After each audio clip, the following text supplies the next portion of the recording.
Sagna mais arrête d'insulter notre intelligence quand même. foog ñu daw dem CEDEAO li ñu dese ci waxtu bariwut foog ñu daw dem CEDEAO ndax xam nga ne Sierra Leone bi dafa dox ci kaw suñu son excellence Bassirou Diomaye Diakhar Faye ndaxte Thierno Alassane Sall sax maa ngi ko gis mu def ci poste bu am solo nee na le Sénégal vient de subir le pire camouflet diplomatique de son histoire. Les chefs d'État de la CEDEAO ont en effet préféré confier la présidence tournante de l'organisation au Sierra Leone, Julius Bada Bouyo, à la place de Bassirou Diomaye Diakhar Faye, un moment pressenti. Mu ne quelle idée pour un anti-système de vouloir diriger le consortium régional du système. Mu ne n'est-ce pas aussi un défaut sidérant de perspicacité de croire que la CEDEAO pourrait faire confiance en un moment aussi crucial de son histoire à Diomaye, dont l'autorité et le charisme sont mis à mal par son propre camp. Doy na waar. Alors Sierra man dama gisoon ci ay poste ñu ne président yi déggoo nañu ba war a jox présidence CEDEAO bi Bassirou Diomaye quelques heures non est-ce que lu seeni affaire ñoom seeni wax seen comme d'habitude posté ko daal est-ce que waaw en tout cas gisoon naa ay poste demee noonu man je pourrais dire ki ñu ko jox moom ku baax la man ku ma xam la parce que jabaram sama benn doon na sëy ak sama benn càmmiñ lu baax soxnaam si muy denc président bi ñu jox yëf yi Julio bon peut-être si tu me dis que Diomaye était candidat à la candidature peut-être il était candidat à la candidature ci instant bi il était candidat à la candidature maanaam xëy na dañuy jël comme le cas de Bat bi mu amee dañuy jël juróomi nit wala 5 nit ñu ne bon nañu tànn un ñi bon biñu ne nañu tànn peut-être les présidents quelques présidents ont dit que bon nañ dugal Diomaye dugal diw après ñu voté peut-être mais yow li nga dégg man moom laa déggoon que ñu ne Diomaye la ñu jël pour kii mais bon c'est toujours dans les mais aussi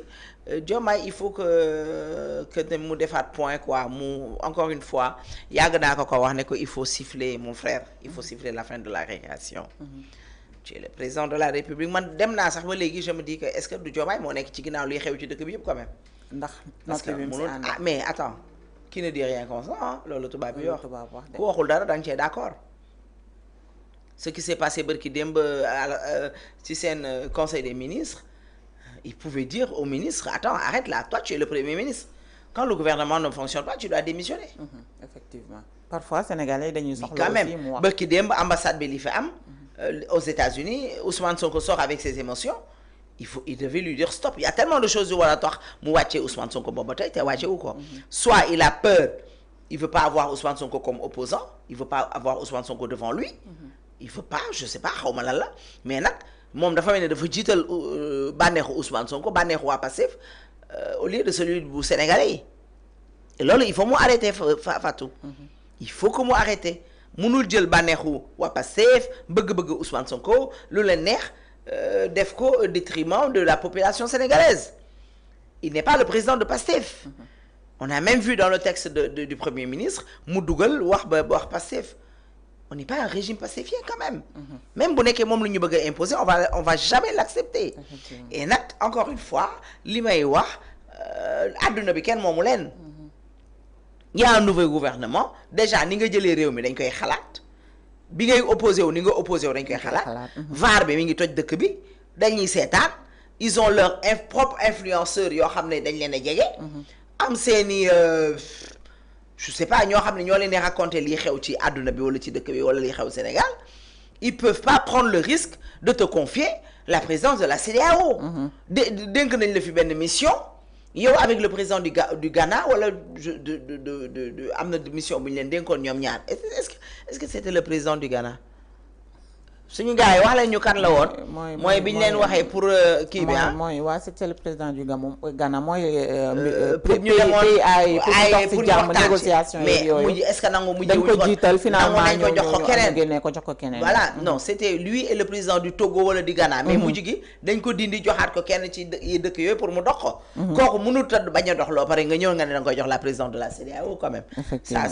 ça moom il devait même pas s'y attendre et ils sont contradictoires. On peut pas avoir son premier ministre bërki démb dem Burkina Faso wax fan li mu fay wax attends les gens savent qu'en ce moment-là ils vont pas se dire même si c'est Diomaye qui gouverne ñoom li ñuy gis ak man li may gis nag rek que c'est Ousmane Sonko qui gouverne c'est lui qui dirige la ba pare nañu moytu CEDEAO ci biir gouvernement bi am nañ seeni xarit mun ñu gis seen diplomatie ne fonctionne pas il y a des Sénégalais yoo xam ne ñi ngi en Mauritanie ñi ngi leen di sonal di leen toroxal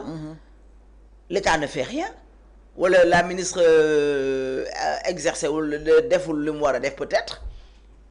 que ñoom ñu ne dañ koy dénk la CEDEAO quand même munul nekk ils savent que ñii dañ fi nekk pour mos dem